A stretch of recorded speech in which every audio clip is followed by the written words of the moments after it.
Assalamualaikum dan salam keluarga Malaysia. Anda bersama saya Miza Yusni Muhammad dalam berita tengah malam.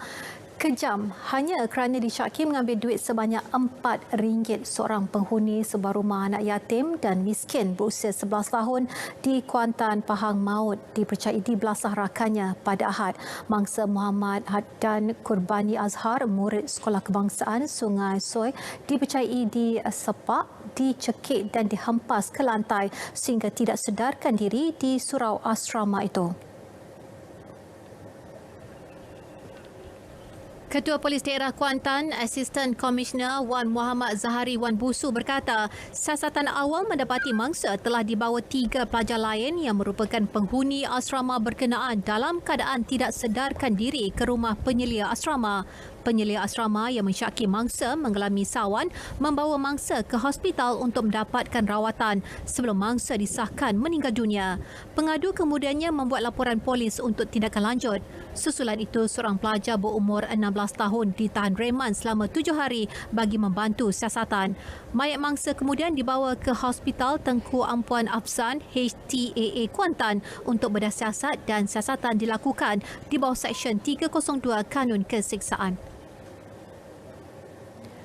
4 maut termasuk seorang daripadanya rentung dalam kemalangan membabitkan dua buah kereta di kilometer 58.2 Lebuh Raya Utara Selatan arah utara berdekatan Pendang Kedah pada pagi Isnin, dan kemalangan pukul 2 pagi itu menyebabkan kereta Nissan Almera musnah 90% terbakar, manakala Proton Wira pula dilaporkan terbalik namun tidak terbakar.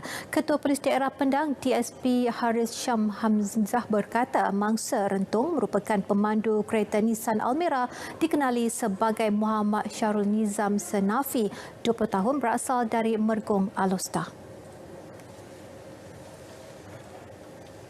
3 lagi mangsa yang maut dari kereta Proton Wira dikenal pasti Syahrin Hafi Omar, 49 tahun, dari Kanga Perlis, dan isterinya Arni, seorang warga Indonesia. Turut bersama pasangan suami isteri itu ialah seorang pekerja mereka iaitu Muhammad Syafiq Kasin, 26 tahun, yang beralamat di Termeloh, Pahang. DSP Aris Syam menerusi kenyataan berkata siasatan di tempat kejadian mendapati kereta Proton Wira yang dinaiki seorang pemandu dan 2 penumpang itu hilang kawalan lalu berpusing sebelum dilanggar dari arah hadapan oleh kereta dipandu Muhammad Syahrul Nizam. Akibat pelanggaran itu, kereta yang hilang kawalan terbabas melanggar penghalang jalan manakala kereta mangsa yang rentung terbakar. Kes disiasat di bawah Seksyen 41-1 Akta Pengangkutan Jalan APJ 1987. Di Pulau Pinang, gara-gara terpedaya dengan sindiket love scam, seorang wanita warga emas kerugian RM3.9 juta. Mangsa berusia 63 tahun itu berkenalan dengan seorang lelaki kononnya warga Korea Selatan melalui aplikasi Instagram sebelum terus berhubung menerusi WhatsApp. Ketua Polis Pulau Pinang, Datuk Muhammad Suhaili Muhammad Zain berkata suspek mendakwa bekerja di pelantar minyak dan turut berkongsi videonya ke tempat kerja bagi meyakinkan mangsa. Mangsa juga terpengaruh dengan tawaran projek perniagaan membabitkan pelantar minyak daripada suspek serta memerlukan wang termasuk berjanji akan membayarnya semula apabila projek berjaya. Dia kemudian melakukan 184 transaksi kepada suspek melibatkan 19 akaun bank sehingga mencecah RM3.9 juta. Dia kenal tak lama, dalam tempoh 4 bulan. Disember tahun lepas dia mula berkenalan. Beliau dah 63, tidak lagi bekerja. Wang yang beliau ada adalah wang hasil simpanan mendiang suaminya. Mangsa menyedari tertipu selepas melihat foto suspek yang mencurigakan di internet selain gagal menghubungi suspek kerana taliannya disekat. Kes disiasat mengikut Seksyen 420 Kanun Kesiksaan.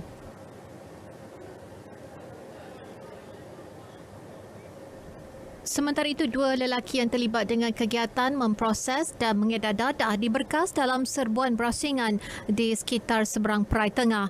Datuk Muhammad Suhaili berkata hasil serbuan pihaknya merampas pelbagai jenis dadah yang bernilai lebih RM380,000 dan turut disita 5 buah kenderaan, barangan kemas serta wang dalam akaun bank. Ini membawa kepada serbuan kedua di kawasan Sabang Perai Tengah, Pulau Pinang, yang mana kita berjaya menangkap satu lelaki tempatan yang kita percayai beliau adalah ketua sindiket. So hasil risikan mendapati aktiviti memproses dan mengedar dadah oleh sindiket ini telah bergiat sejak awal bulan Julai tahun lepas untuk pasaran tempatan. Keseluruhan nilai rampasan dadah dan sitaan dianggarkan bernilai lebih RM650,000. Kes disiasat mengikut Seksyen 39B Akta Dadah Berbahaya.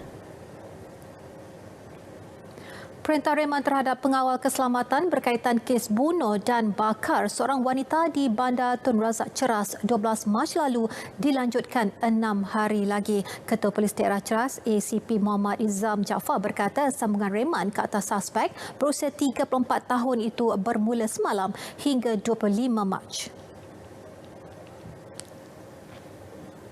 Kertas siasatan mengikut Seksyen 302 Kanun Keseksaan kini sudah 95% selesai. Ia akan diserahkan kepada Timbalan Pendakwa Raya hari ini atau esok untuk arahan pertuduhan. Dan setakat ini kita dah merekodkan seramai 37 rakaman percakapan daripada saksi-saksi yang terlibat berkenaan kes ni, dan OKT yang kita tahan kita telah extend remand dia sehingga 25 bulan 3 dan siasatan kita hampir selesai. Saya boleh katakan sekarang ni 95% lah.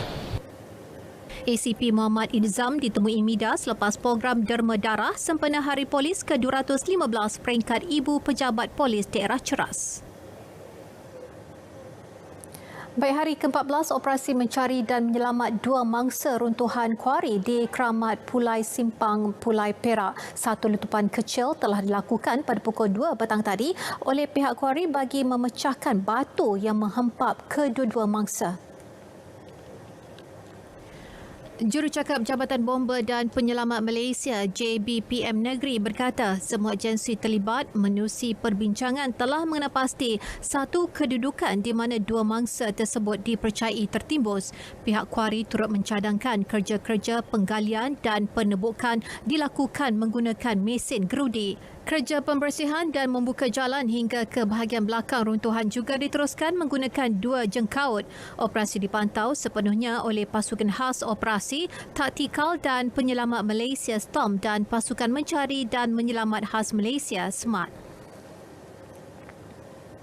Susulan banjir melanda daerah Tumpat Kelantan baru-baru ini, seramai 120 penduduk terjejas banjir dari golongan asnaf dibantu menerusi penyampaian bantuan bakul makanan di Pondok Kampung Kajang Sebidang. Bantuan berbentuk keperluan asas itu disampaikan oleh Menteri Komunikasi dan Multimedia Tan Sri Anwar Musa. Beliau yang juga ahli Parlimen Ketiri dalam ucapannya pada majlis itu berharap pihak bertanggungjawab tidak pilih kasih dan menyegerakan bantuan kepada mereka yang memerlukan. Sementara itu bagi penerima bantuan, mereka menzahirkan rasa syukur dan gembira kerana Tan Sri Anwar sanggup turun padang dan bertanya khabar mengenai permasalahan penduduk. Batu ucap terima kasih lah batu hari ni. Itu nampak melu, sading, benda lagi tu dalam tu nampak Maggi apa. Boleh lah. Ucap terima kasih ya. Batu ni boleh makan dah lah. Yang anak-anak dari rumah boleh makan lah. Tak apalah. Terima kasih banyak-banyak lah ke YB. Malaysia dan Vietnam tingkatkan kerjasama dalam bidang latihan diplomatik, perundangan, perburuhan dan juga media. 4 dokumen yang melibatkan perjanjian persefahaman MOU itu disaksikan oleh Perdana Menteri Datuk Seri Ismail Sabri Yaakob dan rakan sejawatannya Pang Min Cheng. Menteri Luar Datuk Seri Saifuddin Abdullah bertukar dokumen surat niat berhubung kerjasama dalam latihan diplomatik. MOU perburuhan berkaitan mengenai pengambilan, pengajian dan penghantaran pulang pekerja. Manakala MOU perundangan pula berkaitan aktiviti kerjasama undang-undang. Untuk media pula, ia melibatkan perjanjian kerjasama profesional antara agensi berita nasional Malaysia bernama dan agensi berita Vietnam. Terdahulu, kedua-dua pemimpin dan delegasi berbincang mengenai pelbagai kerjasama antaranya dalam bidang ekonomi dan perdagangan, isu serantau dan antarabangsa bagi meningkatkan perhubungan dua hala. Perdana Menteri menggunakan sepenuhnya bahasa kebangsaan dan seterusnya diterjemahkan ke dalam bahasa Inggeris sepanjang mesyuarat berlangsung. Selepas berakhirnya pertemuan dua hala, Perdana Menteri diraikan dalam satu majlis makan tengah hari. Sementara itu, Perdana Menteri pada sebelah petang mengadakan kunjungan hormat ke atas Presiden Vietnam Nguyen Xuan Phuc di Istana Presiden. Pertemuan kedua pemimpin ini berlangsung selama hampir 1 jam. Pada pertemuan ini, Perdana Menteri menjemput Xuan Phuc untuk berkunjung ke Malaysia pada masa akan datang. Beliau turut memuji negara ini memberikan layanan yang begitu baik terhadap Malaysia. Senada dengan Datuk Seri Ismail Sabri, Xuan Phuc berharap hubungan baik Kuala Lumpur Hanoi akan terus terjalin erat memandangkan tahun hadapan merupakan jubli emas diplomatik kedua negara.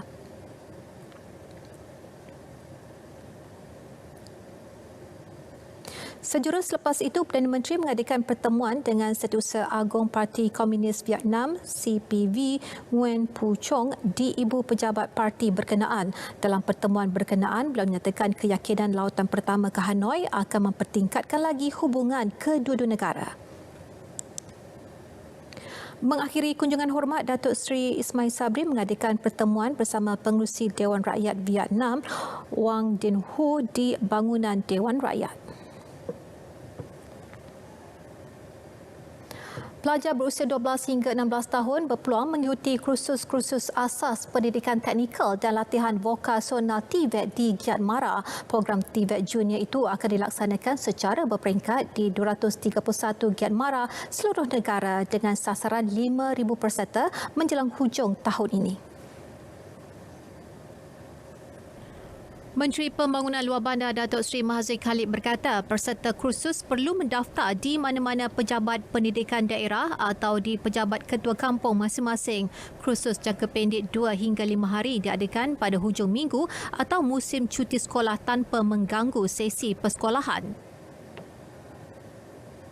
Bidang kursus yang ditawarkan kepada TVET Junior ni adalah yang berkaitan dengan seperti pertama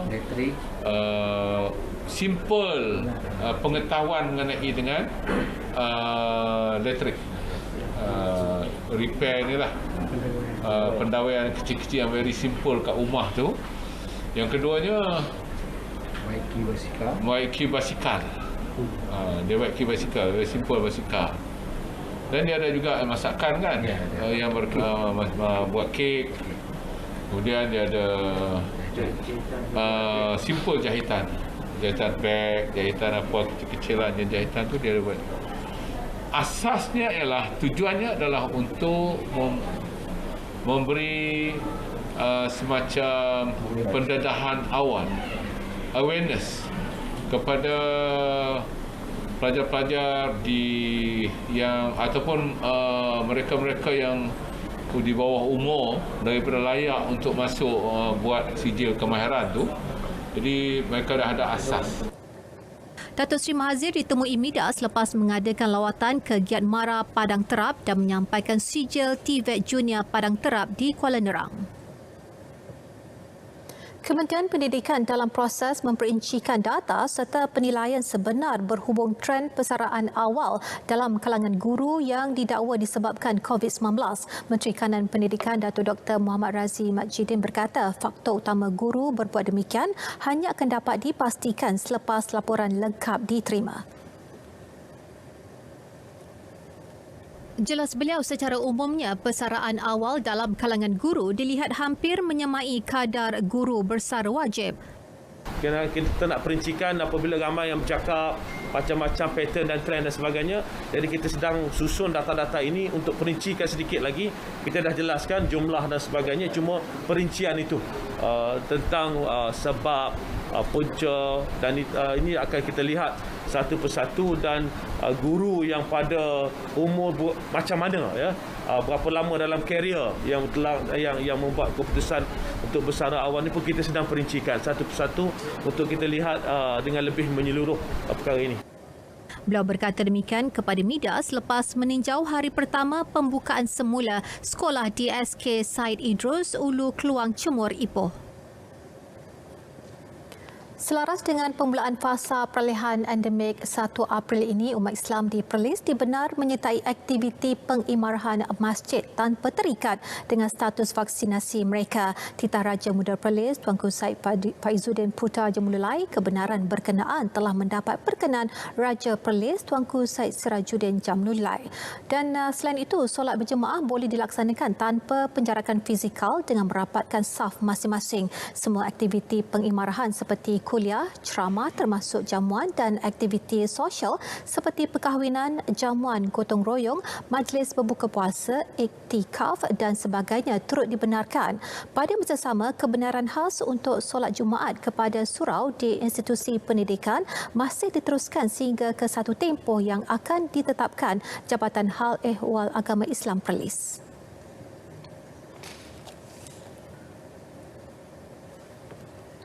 Baik, berat mata memandang berat lagi bahu yang memikul. Daripada seorang yang ceria dan mesra, kini kehidupan Nur Asila Mat Isa, 33 tahun, berubah sekelip mata selepas disahkan mengidap kanser otak tahap 3 Januari lalu. Bukan itu saja, Nur Asila turut disahkan menderita jangkitan kuman pada paru-paru selain bahagian belakang pinggulnya terpaksa dibedah bagi membuang kuman yang merebak. Nur Asila yang juga ibu kepada 2 anak berusia 5 dan 9 tahun ini kini hanya terlantar di atas katil di rumah ibu mertuanya di Kampung Pantai Prai, Padang Serai, daerah Kuala Muda. Ibu mertuanya, Sabariah Ali Musa, 59 tahun, berkata selepas menjalani pembedahan membuang tempurung di bahagian kepala, Nur Asila kini menjalani proses pembedahan kecil mencuci bahagian pinggul oleh doktor pakar dari pusat perubatan swasta yang datang ke rumah setiap hari. Kos pembedahan tersebut mencecah kira-kira RM20,000 dan ia tidak mampu ditanggung oleh keluarga berkenaan. Lepas tu, masa hari kejadian tu dia terlampau sakit sampai macam orang kata meronta-ronta lah, sakit dengan muntah banyak. Lepas tu terus bawa pergi kecemasan dekat Hospital Taiping. Lepas tu duk pagi tu mereka terus bawa pergi Ipoh, Hospital Ipoh, operasi kepala dia. Mereka nak tahu sama ada cyst ataupun kanser. Lepas tu dalam masa 2 minggu jugalah nak tahu keputusan tu. Doktor sahkan kata kanser tahap 3. Lepas tu tempurung kepala dia simpan dekat perut, operate dekat perut. Maksudnya sebab tu kami mohon semangat untuk RM20,000 sebab kalau dah 8 hari dah RM10,000 lebih dah. So setiap hari RM1,000, setiap hari RM1,000 lebih. So kat situ kos tinggi lah untuk buat pembedahan kecil itu sebab jangkitan kuman dah merebak lah kan. Takut merebak ke seluruh badan lain lah. Setakat ni doktor main 5 kali dah. 5 kali. Maksudnya dia akan rawat sampai betul-betul bahagian yang luka tu sampai betul-betul dia nak isi dia dah cantik, kuman pun dah okey, dia akan bagi antibiotik apa semua sampai betul-betul sembuh lah dia punya kawasan yang luka tu. Prihatin dengan nasib yang menimpa keluarga ini, Pegawai Khas Ahli Dewan Undangan Negeri Adun Sidam, Firdaus Yusof, menghulurkan sumbangan bagi meringankan beban keluarga berkenaan. Orang ramai yang bersimpati boleh menghulurkan sumbangan menerusi maklumat tertera. Pertubuhan Keselamatan Sosial Pekeso Negeri Kelantan hari ini menyerahkan bantuan kepada waris keluarga pengantar makanan Foodpanda Muhammad Amir Nordin yang meninggal dunia setelah digilis trailer di Gua Musang awal bulan ini. Pengarah Pekeso Kelantan Nora Yaakob berkata semakan ke atas Muhammad Amir yang terbabit dalam kemalangan 6 Mac lalu mendapati mangsa baharu saja 21 hari mencarum dengan Pekeso melalui pelindungan skim keselamatan pekerjaan sendiri SKSPS. Menurutnya, kedua ibu bapa arwah layak menerima faedah pengurusan mayat sebanyak RM2,000 dan bayaran faedah orang tanggungan FOT sepanjang hayat sebanyak RM1,116 sebulan dan adik-beradik arwah sehingga berumur 21 tahun. Nora turut menyeru masyarakat supaya menjadikan peristiwa yang melanda arwah Muhammad Amir dijadikan iktibar supaya setiap individu terutama yang bekerja sendiri tampil mencarum dengan perkeso dengan segera. Betapa besarnya kepentingan mencarum kepada pihak perkeso. Jadi sebagai orang kata pelaksanaan atau tanggungjawab perkeso yang diamanahkan melalui Akta Pekerjaan Sendiri, skim pekerjaan sendiri yang telah kita perkenalkan pada tahun 2017. Kita menyeru kepada pihak riders, ambillah iktibar daripada apa yang berlaku pada hari ini, di mana kita lihat ramai lagi riders atau penghantar makanan di negeri Kelantan ni, khususnya di Gua Musa ini, yang masih lagi tidak mencarum kepada pihak perkeso. Saya juga menyeru kepada semua orang-orang yang bekerja sendiri di seluruh negeri Kelantan supaya mereka juga, kerana kita mempunyai berbagai SPF. Beliau berkata demikian selepas melawat dan menyampaikan bantuan berkenaan kepada keluarga mangsa di projek penempatan masyarakat setempat PPMS Kesedar Sejahtera Gua Musang. Sini saya wakil bahagian keluarga mengucapkan kepada perkeso juga Pupanda yang sudi datang sini rumah. Saya amat bersyukurlah, tapi duit bulanan itu saya guna untuk arwah, untuk sedekah kepada nama arwah.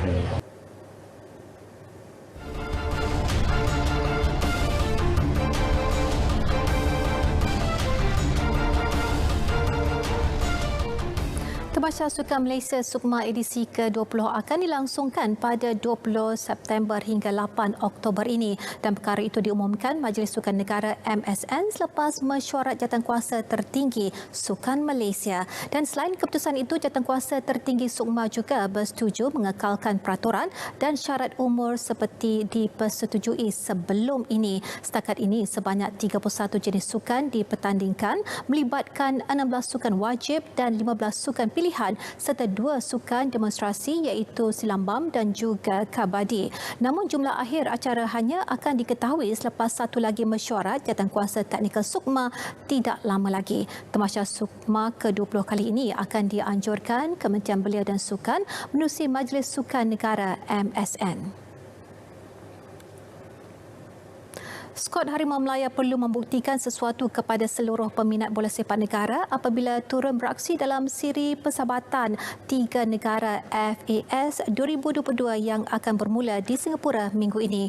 Pemain sayap lincah Muhammad Faizal Abdul Halim berkata prestasi yang dipamerkan dalam perlawanan tersebut sudah pasti menjadi penanda aras penting buat skuad kebangsaan sebelum mengharungi pusingan ketiga kelaikan Piala Asia 2023 Jun depan. Dalam 2 aksi persahabatan antarabangsa Tier 1 itu, Malaysia dijadual menentang Filipina pada Rabu ini sebelum bertemu tuan rumah Singapura pada 26 Mac kemudian. Kalau dalam 2 perlawanan friendly ini, kalau kita tak boleh membuktikan pasukan kita terbaik, macam mana kita nak lawan di Asia Cup nanti, kita nak lawan yang Bahrain dengan Turkmenistan. So Bangladesh memang lagi bagus pada Filipina dengan Singapura kan. So kalau kita dengan Singapura pun Filipina pun kita tak dapat saing, macam saya cakap, macam mana kita nak bersaing dalam Asia Cup nanti kan. Pemain Terengganu FC berusia 24 tahun itu turut bersetuju dengan Ketua Jurulatih baharu Kim Pan-gon yang menyifatkan pemain negara sebenarnya memiliki kualiti tersendiri namun kurang keyakinan diri. Bukan kita ni tak ada skill untuk main, bukan kita tak ada keupayaan untuk berlawan dengan tim-tim lain. Cuma kita tak ada dapat satu, orang kata, semangat kesukanan yang betul diterapkan. Sekarang ni bila datang Coach Kim, kita dapat satu teamwork yang lebih baik, yang lebih mantap. Pada saya, memang perubahan akan berlaku yang saya boleh katakan, dan corak permainan akan berubah yang kita akan lebih agresif lah. Itulah.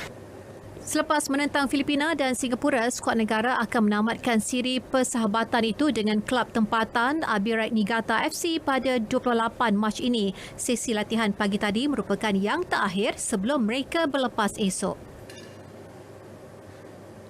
Baik, beralih ke perkembangan hoki pula. Pemain kebangsaan Siti Nur Arfah Muhammad Nur muncul wira pasukan KPT Unitan Thunderbolts selepas meledakkan gol kemenangan pasukannya ketika menewaskan Negeri Sembilan 2-1 pada aksi final Piala Vivian Mesos di Stadium Hoki Nasional Bukit Jalil. Dan ini merupakan kejuaraan hat-trick oleh pasukan KPT Unitan Thunderbolts dalam saingan trofi hoki wanita ini. Berbekalkan rekod tanpa kalah dalam saingan Liga musim ini, Negeri Sembilan yang turun sebagai pasukan pilihan dilihat banyak mendominasi permainan dan berjaya membuka jaringan menerusi Liana Akilah Muhammad Sepawi hasil pukulan sudut penalti pada minit ke-9. Namun, KPT Unitan Thunderbolts bangkit dengan aksi lebih kemas di babak kedua sekaligus menghasilkan jaringan penyamaan pada minit ke-32 menerusi gerakan padang Nurmaizatul Hanim Syafiq Syekh Fuad. Ketika kedua-dua pasukan dilihat buntu menghasilkan gol, muncul Siti Nur Arfah Muhammad Nur yang menghadiahkan gol kemenangan KPT Unitan Thunderbolts menerusi gerakan menarik pada minit ke-44. Negeri Sembilan yang merupakan juara Liga Hoki Wanita Kebangsaan 2022 cuba bangkit mencari gol penyamaan namun gagal menembusi pertahanan KPT Unitan Thunderbolts. Bagi KPT Unitan Thunderbolts, kejayaan itu jelas mengubat kekecewaan mereka yang terlepas gelaran juara Liga kepada Negeri Sembilan sebelum ini. Sementara itu, perlawanan lain menyaksikan Sabah berjaya menewaskan skuad pembangunan KHM 2-0 bagi penentuan tempat ketiga dan keempat. Baik, berita tengah malam berakhir di sini. Dapatkan perkembangan sahih sepanjang masa melalui portal berita RTM di berita.rtm.gov.my. Dengan itu, Assalamualaikum, selamat malam dan salam keluarga Malaysia.